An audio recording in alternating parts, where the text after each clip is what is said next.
Assalamualaikum warahmatullahi wabarakatuh. Perkenalkan, nama saya Rani Kusuma Dewi, NPM 181446000129 dari kelas A418. Baik, saya di sini akan mempresentasikan seminar proposal saya yang berjudul Analisis Menurunnya Konsentrasi Siswa pada Pembelajaran Daring SD Negeri Mejing 2, Gamping, Sleman. Langsung saja kita masuk ke latar belakang masalah. Nah, pendidikan merupakan suatu proses pembelajaran pengetahuan, kemampuan diri, dan keterampilan yang dapat dilihat dari tingkah laku setiap orang. Nah, sekolah merupakan lembaga formal yang menyediakan fasilitas untuk menunjang kegiatan belajar mengajar. Selanjutnya yaitu permasalahan di dalam pendidikan tersebut merupakan prioritas utama yang harus dipecahkan. Salah satunya menyangkut masalah kualitas pendidikan. Nah, pendidikan saat ini telah mengalami tantangan sebagai dampak wabahnya virus COVID-19. Meskipun belajar dari rumah atau jarak jauh, itu merupakan solusi pemerintah dalam proses pembelajaran di masa COVID-19. Nah, berbagai masalah yang dihadapi sering terjadi baik dari guru maupun peserta didik. Salah satu masalah yang sering dihadapi dalam proses pembelajaran daring adalah banyaknya peserta didik sulit memahami materi pembelajaran. Yang kedua yaitu banyaknya tugas yang diberikan kepada peserta didik tidak tuntas, kurangnya dukungan orang tua sebagai pengganti guru di rumah dalam memberikan motivasi belajar terhadap anak-anaknya. Selanjutnya yaitu konsentrasi adalah pemusatan perhatian atau sama artinya dengan keadaan khusus individu atau seseorang pada sesuatu. Konsentrasi itu memegang peran penting bagi seorang anak untuk mengingat, merekam, melanjutkan, dan mengembangkan materi pelajaran yang diperoleh di sekolah. Nah, ada dua indikator yang dapat dijadikan sebagai tolak ukur keberhasilan proses belajar, yaitu daya serap terhadap pelajaran dan perubahan perilaku siswa. Berdasarkan hasil wawancara dengan guru wali kelas 3 yang telah peneliti lakukan, bahwa beberapa dari peserta didik kelas 3 SD Negeri Mejing 2 mengalami menurunnya konsentrasi belajar saat pembelajaran daring. Peserta didik kelas 3 SD Negeri Mejing 2 saat melaksanakan pembelajaran daring kurang memiliki peran untuk mengingat, merekam, melanjutkan, dan mengembangkan materi pembelajaran yang diperoleh di sekolah. Nah, dengan ini peneliti menyimpulkan konsentrasi siswa pada saat pembelajaran daring mengalami kejenuhan sehingga rasa bosan selama pembelajaran daring bisa dirasakan karena terlalu monoton, intonasi yang kurang bervariasi, dan tidak dapat berinteraksi secara langsung dengan teman dan guru sehingga siswa sangat tidak konsentrasi saat belajar. Berdasarkan latar belakang di atas, maka peneliti tertarik untuk mengkaji lebih dalam mengenai minat belajar siswa, khususnya di SD Negeri Mejing 2, merupakan salah satu sekolah dasar yang di Jalan Timbangan Tebu nomor 40 Patukan Ambar Ketawang, Kecamatan Gamping, Kabupaten Sleman, Daerah Istimewa Yogyakarta. Maka peneliti tertarik untuk melakukan penelitian di sekolah dasar tersebut dengan judul Analisis Menurunnya Konsentrasi Siswa pada Pembelajaran Daring SD Negeri Mejing 2, Gamping, Sleman. Selanjutnya yaitu fokus penelitian. Nah, berdasarkan latar belakang masalah di atas, maka fokus dalam penelitian ini adalah kurangnya konsentrasi peserta didik. Memang peran penting untuk mengingat, merekam, melanjutkan, dan mengembangkan materi pembelajaran yang diperoleh di sekolah dalam pembelajaran daring. Selanjutnya yaitu rumusan masalah. Nah, berdasarkan latar belakang masalah dan fokus penelitian di atas, maka peneliti merumuskan masalah dalam penelitian ini adalah bagaimana analisis menurunnya konsentrasi siswa pada pembelajaran daring SD Negeri Mejing 2, Gamping, Sleman. Selanjutnya yaitu tujuan peneliti. Sesuai dengan rumusan masalah di atas, tujuan peneliti ini adalah untuk mengetahui menurunnya konsentrasi siswa pembelajaran daring SD Negeri Mejing 2, Gamping, Sleman. Selanjutnya yaitu paradigma. penelitian kualitatif bertujuan mendapatkan pemahaman yang sifatnya umum terhadap kenyataan sosial dari perspektif partisipan. Baik, selanjutnya yaitu manfaat peneliti. Manfaat yang pertama yaitu manfaat teoritis. Nah, secara teoritis, hasil penelitian ini dapat menjadi referensi pada penelitian-penelitian selanjutnya dan dapat dijadikan dasar acuan dalam melakukan penelitian sejenis. Yang kedua yaitu manfaat praktis. Nah, di manfaat praktis ini dibagi menjadi 3. Yang pertama yaitu bagi peneliti. Nah, hasil penelitian ini diharapkan dapat menambah wawasan dan pengalaman langsung bagi peneliti, sehingga ketika menjadi seorang guru, peneliti mendapatkan pengalaman serta informasi mengenai bagaimana pembedaan tingkat konsentrasi pada siswa saat pembelajaran dalam jaringan atau daring dengan siswa belajar tatap muka di SD Negeri Mejing 2 Gamping, Sleman. Selanjutnya yaitu bagi guru sekolah dasar. Nah, guru dapat mengetahui solusi kurangnya konsentrasi siswa saat pembelajaran daring.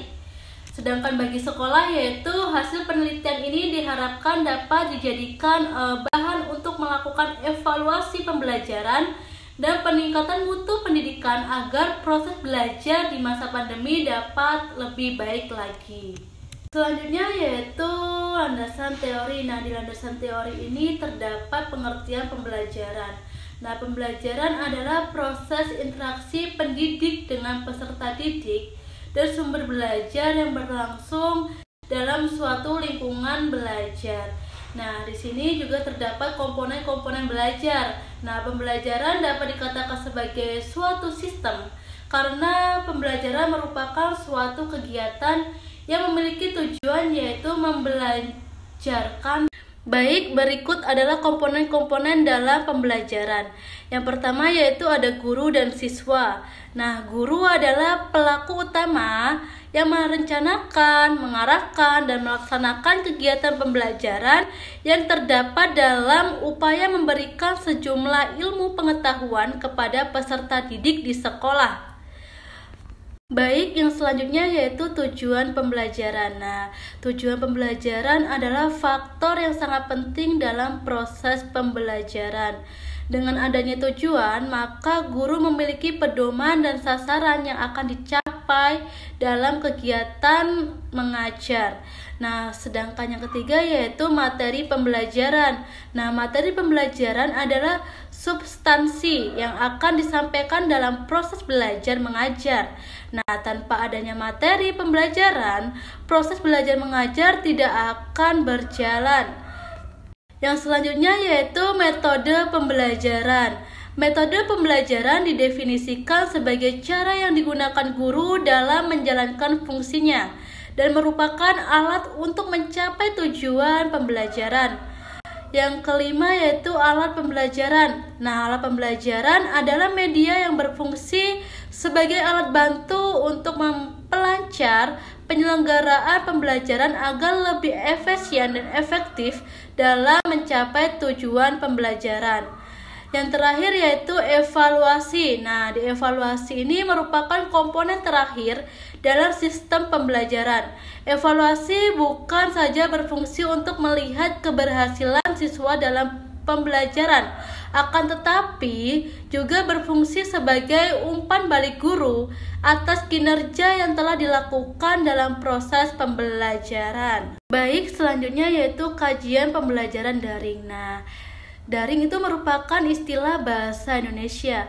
Nah, pembelajaran daring adalah penggunaan internet untuk mengakses materi, untuk berinteraksi dengan materi, instruktur, dan pembelajaran lain, untuk mendapatkan dukungan selama proses pembelajaran, menciptakan pemahaman, dan untuk berkembang dari pengalaman belajar. Selanjutnya yaitu komponen pendukung pembelajaran daring. Yang pertama yaitu ada infrastruktur. Nah, infrastruktur adalah semua fasilitas fisik yang diperlukan dalam melaksanakan pembelajaran daring, antara lain seperti HP, komputer, laptop, dan elektronik lainnya. Yang kedua yaitu ada sistem dan aplikasi. Nah, sistem ini adalah kumpulan dari elemen-elemen yang berinteraksi untuk mencapai tujuan tertentu. Sedangkan aplikasi merupakan penerapan sari rancangan sistem untuk mengelola data yang menggunakan aturan atau ketentuan bahasa pemrograman tertentu. Sedangkan yang terakhir yaitu konten. Nah, konten itu adalah informasi yang tersedia melalui media atau produk elektronik. Selanjutnya yaitu metode yang dapat digunakan dalam pembelajaran daring. Yang pertama yaitu ada metode ceramah. Nah, metode ceramah dapat diartikan sebagai cara menyajikan melalui penuturan secara lisan atau penjelasan langsung kepada sekelompok siswa.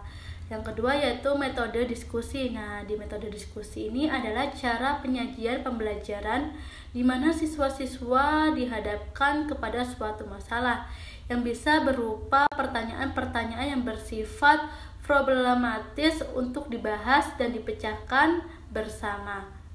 Selanjutnya yaitu metode discovery. Nah, metode ini digunakan untuk mengembangkan cara belajar aktif dengan menemukan sendiri. Selanjutnya yaitu metode inquiry. Nah, metode ini adalah suatu rangkaian kegiatan belajar yang melibatkan secara maksimal keseluruhan atau kemampuan siswa untuk mencari dan menyelidiki pembelajaran daring di masa pandemi COVID-19 secara kritis, logis, analisis, sehingga mereka dapat merumuskan sendiri penemuannya dengan penuh percaya diri. Selanjutnya yaitu kajian konsentrasi belajar. Nah, konsentrasi merupakan pemusatan perhatian dalam proses perubahan tingkah laku yang ditanyakan dalam bentuk penguasaan, penggunaan, dan penilaian terhadap sikap dan nilai-nilai, pengetahuan, dan kecakapan dasar yang terdapat dalam berbagai bidang studi. Selanjutnya yaitu indikator konsentrasi belajar. Nah, yang pertama yaitu ada perilaku kognitif. Nah, perilaku yang menyangkutkan masalah pengetahuan, informasi, dan masalah kecakapan intelektual. Nah, selanjutnya ada perilaku efektif. Nah, perilaku yang berupa sikap dan persepsi. Nah, selanjutnya ada perilaku fisikomotor. Nah, pada perilaku ini siswa yang memiliki konsentrasi belajar dapat diterangkai dengan adanya gerakan anggota badan yang tepat atau sesuai dengan petunjuk guru, serta komunikasi nonverbal seperti ekspresi muka dan gerakan-gerakan yang penuh arti. Selanjutnya yaitu faktor-faktor yang mempengaruhi konsentrasi. Yang pertama, faktor internal. Pada dasarnya orang tua selalu berusaha agar anaknya dapat berhasil dalam sekolahnya. Nah, di faktor internal ini ada dua faktor, yaitu faktor biologis. Nah, faktor biologis adalah faktor yang berhubungan dengan jasmani anak. Sedangkan yang kedua, faktor psikologis. Nah, faktor ini adalah faktor yang berhubungan dengan rohaniah. Selanjutnya yaitu faktor eksternal. Nah, di faktor eksternal ini ada pula faktor yang datang dari luar pribadi anak. Nah, yaitu yang pertama ada lingkungan keluarga. Nah, faktor yang besar terhadap kemajuan belajar anak. Lingkungan sekolah. Nah, pendidikan di sekolah ialah pendidikan formal. Selanjutnya yaitu pertanyaan peneliti. Nah, berdasarkan latar belakang di atas, maka peneliti menanyakan yang pertama yaitu bagaimana menurunnya konsentrasi siswa dilihat dari peserta didik dalam pembelajaran daring di masa pandemi. Yang kedua, bagaimana minat belajar peserta didik dilihat dari mengembangkan materi belajar siswa dalam pembelajaran daring yang berlangsung di Sekolah Dasar Negeri Majeng 2 Gamping. Yang ketiga, bagaimana minat belajar peserta didik dilihat dari perhatian peserta didik terhadap konsentrasi belajar siswa.